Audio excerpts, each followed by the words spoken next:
It's exactly been a year. Welcome, ladies and gentlemen, to second edition of Ideas of India. It's a flagship summit where we get together with topmost minds across polity, society, culture, business, and sports to understand where we are today and where can be tomorrow. Last year when we met here, COVID was still around us. I remember last year in this audience, a lot of people were wearing masks. Thanks to a massive, successful COVID vaccine that we rolled out, that today all of us are sitting in this audience without a mask. We survived COVID with the world's second widest vaccine rollout, of course, but the war that started exactly a year ago is still on. Where we are today seems to be on the edge of precipice. Russia's war on Ukraine has turned the world upside down, creating a crisis in energy and inflation. A climate catastrophe is causing unseasonal floods, unnatural drought. My colleague just mentioned about the earthquakes. Cities are sinking, some literally cracking up. A long COVID has caused psychological changes amongst people in the way they live, work, and love. And yet, women in Iran are fighting for their rights to be heard.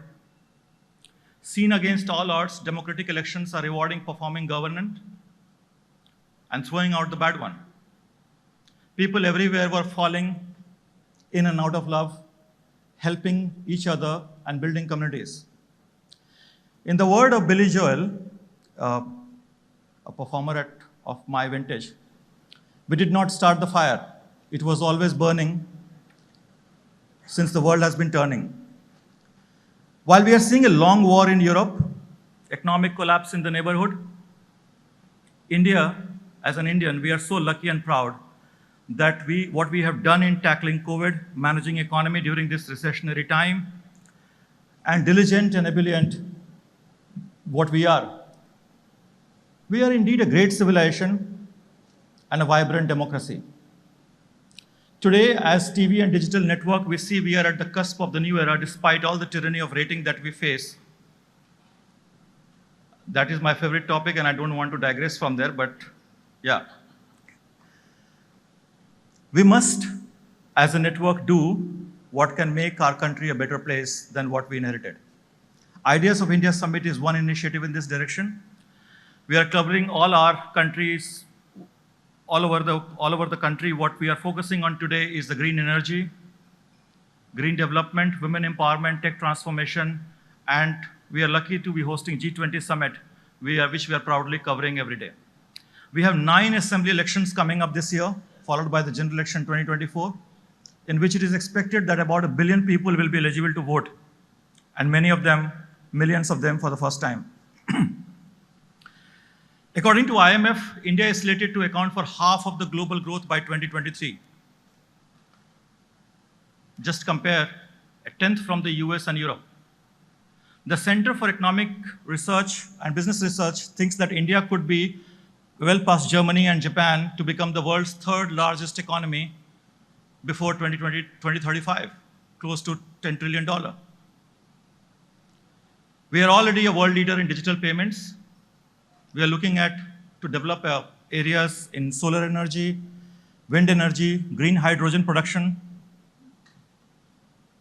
I hope Nitin Gadkari ji is going to speak about tomorrow.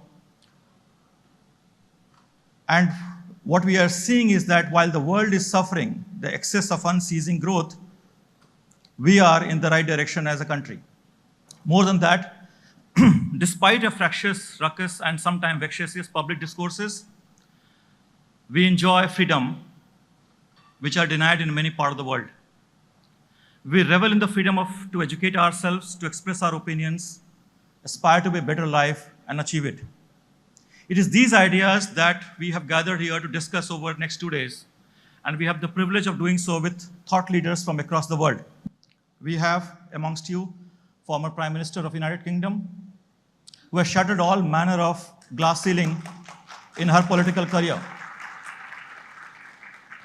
Very soon we'll be joined by a very senior leader from the biggest cultural organization in the country, which is the backbone of the current party in the power.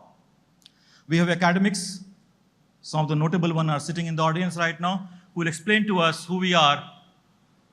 We have actors coming and speaking today and tomorrow, who will tell us their stories. Sportswomen, some of them raise the banner of revolt against the years of inbuilt misogyny. Educators who bring to us the heartbeat of young Indians, and musicians who soothe our favored bros and mend our broken hearts. Like last year, we'll also see the fatalities behind frame, the humor that lightens the darkest thought, and humility that the weightiest intellectuals wear like a second skin. At ABP, we are the believer in the ideas of India. We believe in its democracy, in its demographic dividend, in its diversity, in its dynamism, and its dissent. At ABP, we believe in introspection and action. We believe that the idea of dharma is above all. We believe in the many ideas, identities, and incarnation of India. Over the next 2 days, friends, you will hear much more on this from many wonderful people. So enjoy. Let the second edition of the AP News Ideas of India Summit begin now. Thank you.